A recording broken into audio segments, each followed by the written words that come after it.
īsos vārdos, kas notiek.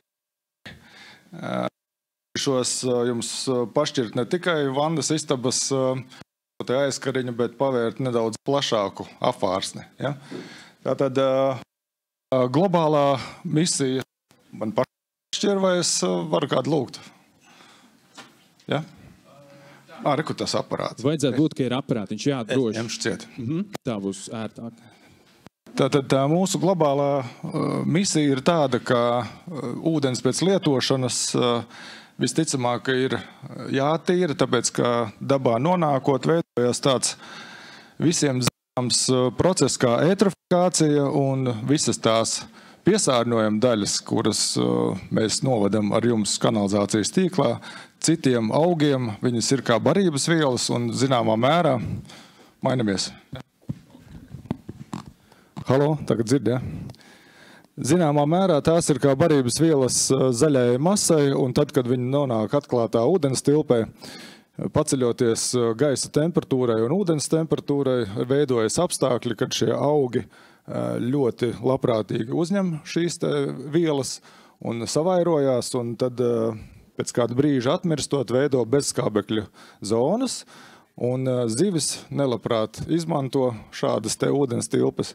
Pēc kāda laika jūsu ūdens tilpi, kuri pie mājas, pārvēršas par tādu purvu. Un jāsaka tā, ka mūsu Baltijas jūra tādos globālos mērogos neatšķirās no dīķīša. Vidū var redzēt, kā mums ir veicies 2005. gadā, jo ap Baltijas jūru ir vismaz 8 valstis, kuras ietekmē šo te ekoloģisko stāvokli. Un ja notekūdeņus netīra, tad aļģes ir klāt, un jūlijā viss ūdens ir zaļš, peldēties nedrīkst. Ja, un kas tad ietekmē šo te procesu, kas viņu padara labvēlīgu?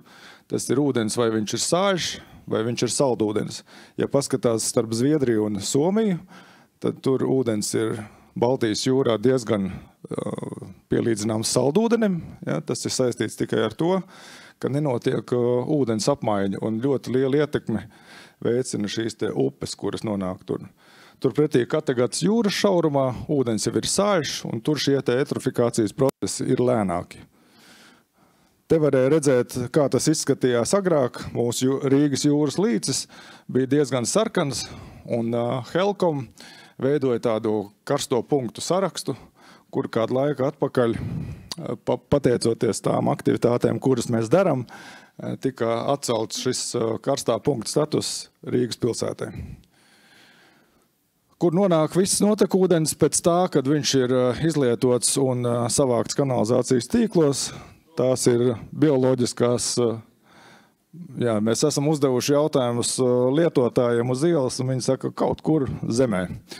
Tā tas īsti nav. Mūsu visu kopējo pilsētu Rīgu šie kanalizācijas caurvadi caurvīja kā teikt, asinsvadu sistēma cilvēku ķermenī. Nav tikai Rīgas iedzīvotāji, kuri lieto šo kanalizācijas tīklu, ir arī apkārtējās pašvaldības, un apmēram 10% no 50 miljoniem kubikmetru katru gadu mēs saņemam arī no Mārupes, no Ķekavas, no Jūrmalas daļēji un no citām pašvaldībām. Lai tas notekūdens nonāktu līdz attīrīšanas iekārtām, ir nepieciešamas vismaz jau 108 sūknētavas, jo vairāk attīstās dzīvojamais fonds, jo vairāk ir vajadzīgas šādas sūknētavas, jo tīkls paliek garāks, un šis notekūdens ceļo ilgāk līdz attīrīšanas iekārtām. Te ir tāda vienkāršota schēmiņa, ūdens apgādē, tie sarkanie pulkstenīši parāda to, par ko mēs parasti nemaksājam. Tas ir ugunsgrēka dzēšanai patērētais ūdens, tās ir strūklakas, tas ir laistīšana, daļai arī tīkla skalošana, kur ir nepieciešama, lai šo te ūdens tīklu uzturētu. Un pēc tam, kad šis te ūdens ir nonācis līdz dzīvojamam fondam un līdz ražošanai, viņš tiek, latviski sakot, piešmucēts. Ja.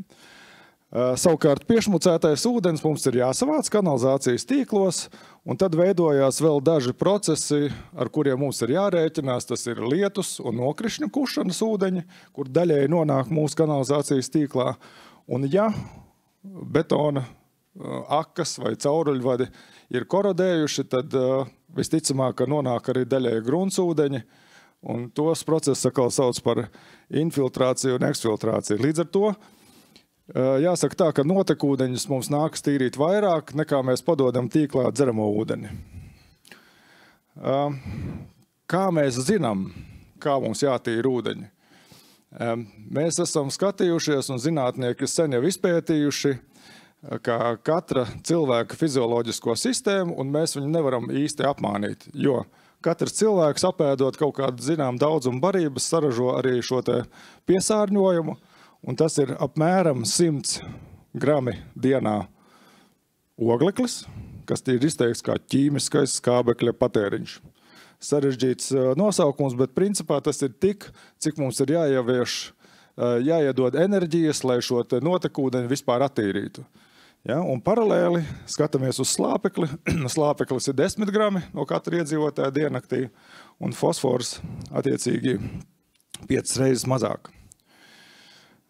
Kāpēc tas ir vajadzīgs? Mēs šos te piesārņojumu parametrus pārvēršam cilvēku ekvivalentā. Nav tikai tā, ka Rīgā dzīvo 640 000 iedzīvotāji, visi lieto ūdeni, mēs saņemam no apkārtējām pašvaldībām, ir arī ražošanas process. Līdz ar to var redzēt, ka apmēram 1 miljons cilvēku ekvivalentu mēs katru dienu attīram notekūdeņu attīrīšanas iekārtās.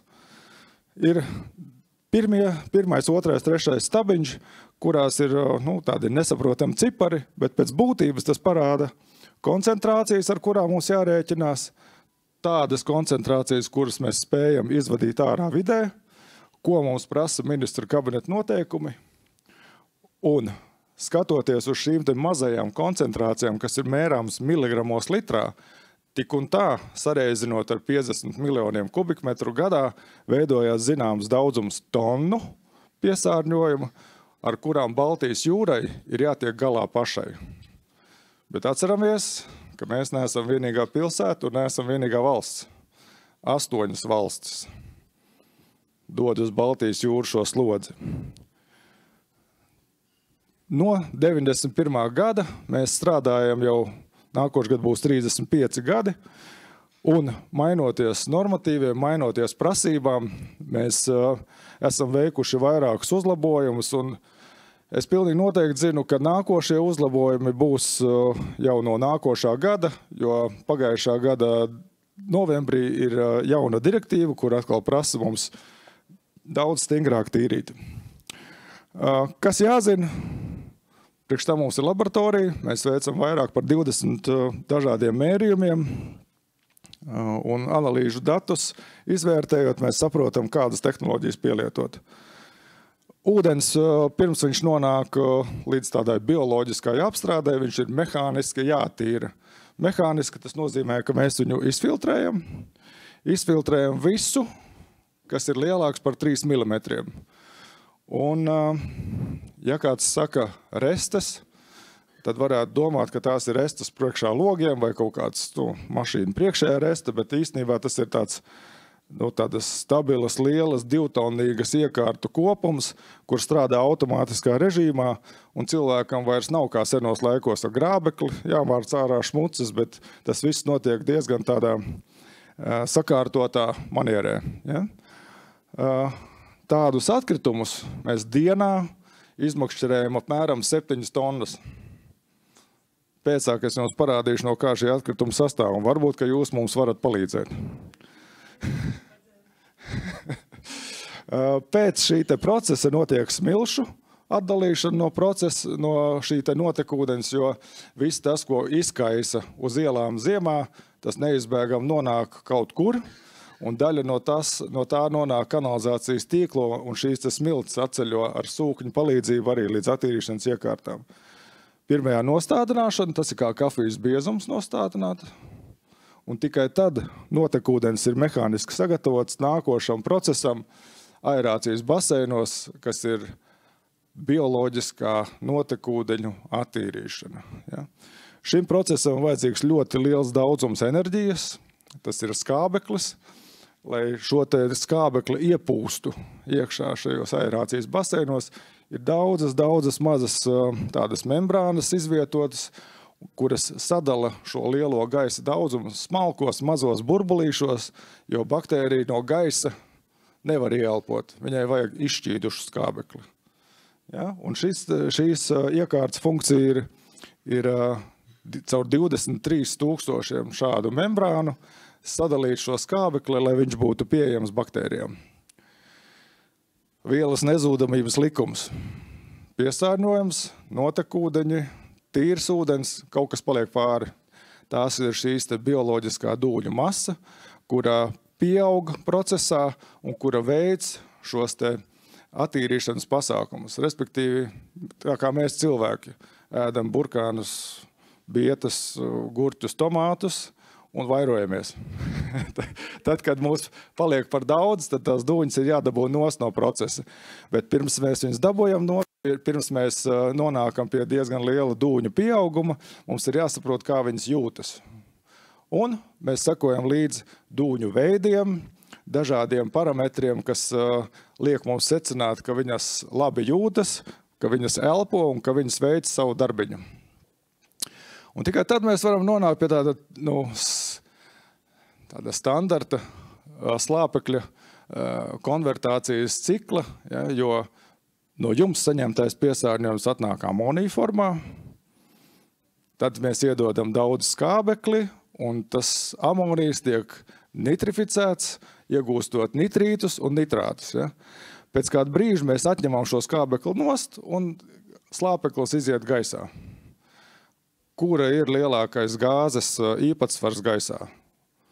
Cik ir skābeklis? Visi zina? Skābeklis 21% tikai, slāpeklis ir vairāk. Ja? Tā kā šis slāpeklis gaisā izejot netraucē mūsu gaisa kvalitātei.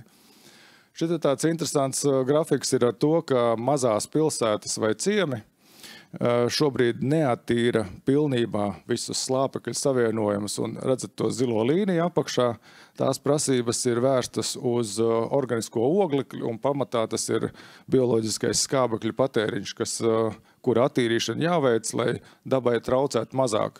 Jo lielāka pilsēta, jo lielākas ir šīs te prasības, un augstāka kvalitāte ir jāsasniedz attīrītajos notekūdeņos. Fosfora uzņemšana arī notiek šajā dūņu apvalkā, un mēs visi zinām, ka mums nepietiek tikai ar kartupeļiem vien, mums vajag arī mazo kūciņu, salātiņus, un tikai tad to gaļu ar kartupeli. Dūņām ir tāpat vajadzīga ir oglekļa, slāpekļa un fosfora attiecība. Ja šī te attiecība nav, mums ir jāpievieno kaut kas klāt.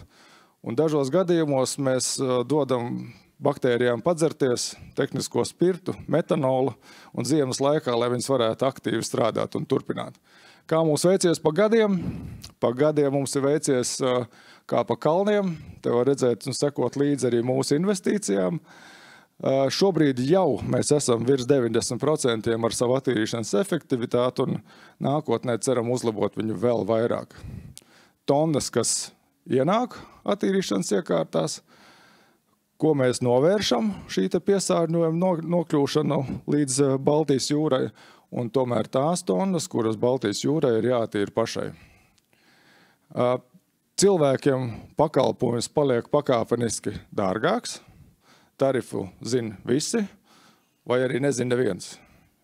Tad, kad es uzdodu šo jautājumu, tad parasti grūti ir atbildēt, kāds mēģina rakņāties par savu rēķinu, un tas nozīmē, ka šis pakalpojums joprojām ir pietiekoši pieejams. Bet kā tas ietekmē koncentrācijas aug, notiek ūdens daudzums pakāpeniski samazinās, ja, jo tiek ieviestas dažādas ūdeni ekonomējošas tehnoloģijas. Ja? Aktīvo dūņu kontroli. Ko tad mēs darām ar tām dūņām? Dūņas mēs neskatāmies uz viņu kā atkritumu vai kā atlikumu, mēs uz to skatāmies kā uz resursu. Un šo te resursu ieliekot iekšā tādos specifiskos raudzēšanas apstākļos, tieši tāpat kā mūsu vēderā 37 grādos, mēs spējam iegūt biogāzi, un biogāzi mēs iegūstam 500 kubikmetru stundā, ko savukārt izmantojot koģenerācijas stacijās, mēs spējam saražot siltumu un elektroenerģiju.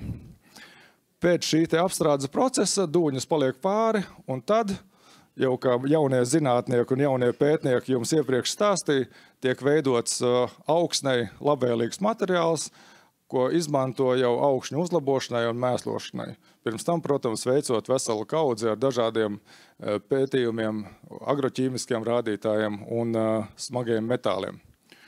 Kur izmantot? Viņas izmanto gan rekultivācijā, zaļumošanā, mēslošanā. Ja kaut kas tiek slikts konstatēts dūņās, tad, protams, nāk talkā vai nu dedzināšana vai apglabāšana izgāstuvē. Tagad viens mazais atjautības konkurss. Es likšu uz galda pamazām dažādas lietas, un jūs pateiksiet, vai šīs te lietas var noskalot ūdenspodā. Pie sevis skaitīsiet, lieksiet pirkstus, cik no jums ir jau šādas te lietas lietojot, aizlēduši ūdenspodā. Ko? Jūs pie sevis. Tas paliks uz jūsu sirdsapziņas. Ja? Tātad ausu kociņi kādu laiku atpakaļ tika aizliegta viņu ražošana no plasmas. Šobrīd viņi ir papīra, bet tik un tā zināmā mērā viņi nonāk mūsu kanalizācijas tīklā. Jo mēs pastāvīgi cīnamies ar to. Tādas lietas, ko puiši visticamāk nelieto, bet dāmas lieciet pirkstus. Ja? Dažādas lietas, smukos iepakojumos, krāsainas. Ja? Te kāds varbūt sēž kādreiz bibliotēkā un, kā saka, mēdz uzraut kādu dūmu. Ja? Puiši, arī tāda, ja jāslēp pēdas, tiek aizlaists. Un te ir pats interesantākais. Man rokās ir tādas mitrās salvetas, kurām virsū pat ir zīmīte, ka viņas drīkst iemest podā. Bet jāņem vērā tas, ka viņas bioloģiski noārdoties, ir jāsaprot, kur tad tās mikrošķiedras nonāk. Un cilvēku parasti nešķiro, vai ir tā zīmīte, vai nav, lieto un nolaiž podā. Kā tas izskatās? Mēs mēģinām savus klientus izglītot, ja? Un tolets podā faktiski vajadzētu nonākt tolets papīram. Tās higienas preces un tas viss, kas mums rada ērtības ikdienā, tam tomēr pēc lietošanas vajadzētu nonākt izgāstuvē. Šitas ir tāds smuks krāsains bukletiņš. Dabā tas izskatās, diemžēl, šādi katru dienu. Katras dienas darbs tiek makšķerēts ārā no sūkņiem, tiek apstādināti procesi, tas viss tiek ārdīts ārā, ar rokām, protams, vilkts. Ja? Un jāsaka tā, ka tās ir tonnas. 640 000 cilvēku paraduma sekas. Ja? Domājam līdzi, skatāmies. Kas nākotnē paredzēts? Mēs esam uz salas, Daugavgrīvā, bet nākotnē, ņemot vērā šīs jaunās direktīvas prasības, mēs visticamāk būsim spiesti investēt un paplašināties, un lai uz Baltijas jūru nonāktu vēl 2 reizes labāks attīrīts ūdens. Kā izskatās zem pazeme? Jūs nekad neredzēsiet šo no augšas, arī pat apmeklējot Daugavgrīvas staciju, bet tādi ir tie kanāli, pa kuriem 24 stundas diennaktī plūst šis notekūdens. Ja. Lieli dziļumi, daudz no rekonstrukcijas darbiem, augstvērtīgi materiāli, lai novērstu korozijas sekas, dažādi remonta darbi, atjaunošana pēc 35 gadu eksploatācijas, ziemu un vasaru strādājot, dažādas sarežģītas iekārtas, arī izglītojošās ekskursijas, jo mēs esam draugos ar Tehnisko universitāti un ar dažādām koledžām, un laipni aicinām jaunos censoņus pie mums uz ekskursijām. Paldies! Šobrīd viss no manis.